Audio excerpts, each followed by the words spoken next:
তরুণী, তুমি কি তোমার নতুন জীবনটা আমার সাথে শুরু করবে? I really really like you. I love you তরুণী। দেখুন, আপনাদের রোগী সব মিলে এখন বেশ ভালো আছে, তবে মাথার আঘাতটা বেশ গুরুতর হয়। উনি এখন পোস্ট ট্রমাটিক অ্যামনেশিয়াতে ভুগছেন। মানে উনি পুরাতন কোনো স্মৃতি মনে করতে পারছেন না। ওনার ব্রেনের উপর প্রেশার পড়ে এমন কোনো কিছু করা যাবে, এতে হিতে বিপরীত হবে। বাবা কেমন লাগছে এখন? আগের চেয়ে ভালো? কে আপনি? আমি তোর মা, মনে পড়ছে না? আমি আপনাকে চিনতে পারি না। কি বলছিস? আপনি কে?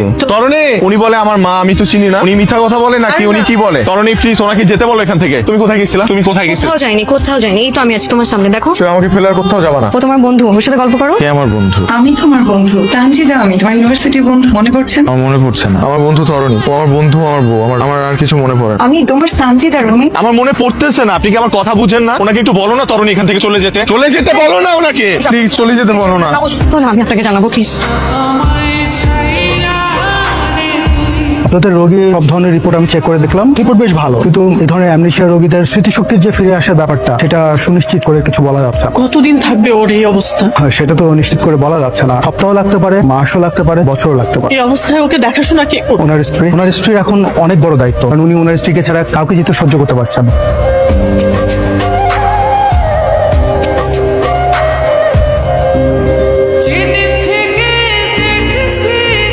আপনি কেন বলেছি বাসায় আসার দরকার নেই? তুমি সুস্থ হলে তো আপনি জানতে পারবেন। কিন্তু বাসা আসলে আপনার সমস্যা কোথায়? আমার আবার সমস্যা কি? আমার কিসের সমস্যা থাকবে? খোঁজ খবর যদি নেয়ারই হয়, ফোন দিয়ে তো খোঁজ খবর নিতে পারেন, তাই না? বাসায় আসার তো দরকার নেই। আমার আর রুমির সম্পর্ক তো আপনার অজানা না। আমি তো বাসায় আসতেই পারি, আর বাসায় আসলে তো আমার মনে হয় না কোনো সমস্যা আছে আপনার। আর আমার তো সেই অধিকার আছে। কোন অধিকারের কথা বলছেন আপনি? আপনি যে অধিকারের কথা বলছেন, যেটা কোনো সামাজিক স্বীকৃতি আপনি এখনো পান নাই। আর রুমির আর আমার কোনো সেপারেশন আইনত ভাবে আমি এখনো রুমির স্ত্রী, ও আমার হাজবেন্ড। তো অধিকার যদি কারো থাকে সেটা আমার আছে, আপনার না। আসিফ বলো। রুমি তো এখন ভালো, তাহলে ওকে তুমি ওর পরিবারের কাছে বুঝিয়ে দিয়ে সব থেকে বের হয়ে আসো। কিন্তু রুমি তো এখনো কাউকে চিনতে পারছে না, আমাকে ছাড়াও এক মুহূর্তে থাকতে পারে না। আসিফ, তুমি রুমির কথা ভাব, তুমি কি রুমিকে আবার ভালোবেসে ফেলেছো? ভালোবেসে ফেলেছি মানে? তোর নকশাব দেখে মনে হচ্ছে যে তুমি রুমিকে আবার ভালোবেসে ফেলেছো। তরুণী, দাদি নেই। বলো, দাদি বেঁচে নাই?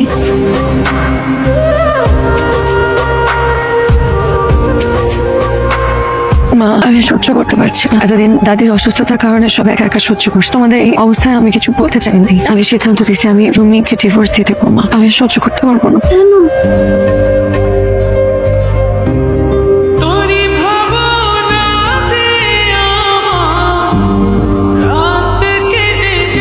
তুমি বলো মা, এখন আমি কি করবো? এত টেনশন করছিস কেন মা? আমি তো সবসময় তোর পাশে আছি। রুমি তোমার আমার জীবনের বছরে পৌঁছাতে ছিল।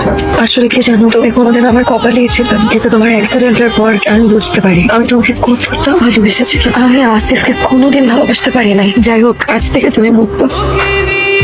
হয়ে যাচ্ছে তুমি? চলে যাচ্ছি। তুমি না বলছিলে আমাকে ফেলে কখনো কোথাও যাবা না? সেটা তো তুমি সুস্থ না হওয়া পর্যন্ত থাকবো বলছি। এখন তো তুমি সুস্থ। আমার স্মৃতি তো এখনো ফিরে নাই। যে স্মৃতি মূল্যহীন, সেটা মনে রেখে লাভ কি বলো? তোমাকে কে বলছে যে পুরোনো সব স্মৃতি মূল্যহীন? তার মানে তোমার স্মৃতিশক্তি ফিরে এসেছে? আমার স্মৃতিশক্তি তো কখনো হারায় নাই। আমি এতদিন স্মৃতিশক্তি হারানোর অভিনয় করছি মাত্র। স্মৃতি হারানোর অভিনয় করা ছাড়া আমার কোনো উপায় ছিল না। তোমার সাথে আসিফের এঙ্গেজমেন্ট হয়ে যাচ্ছিল, তোমাকে ফেরানোর কোনো পথ আমার কাছে ছিল না।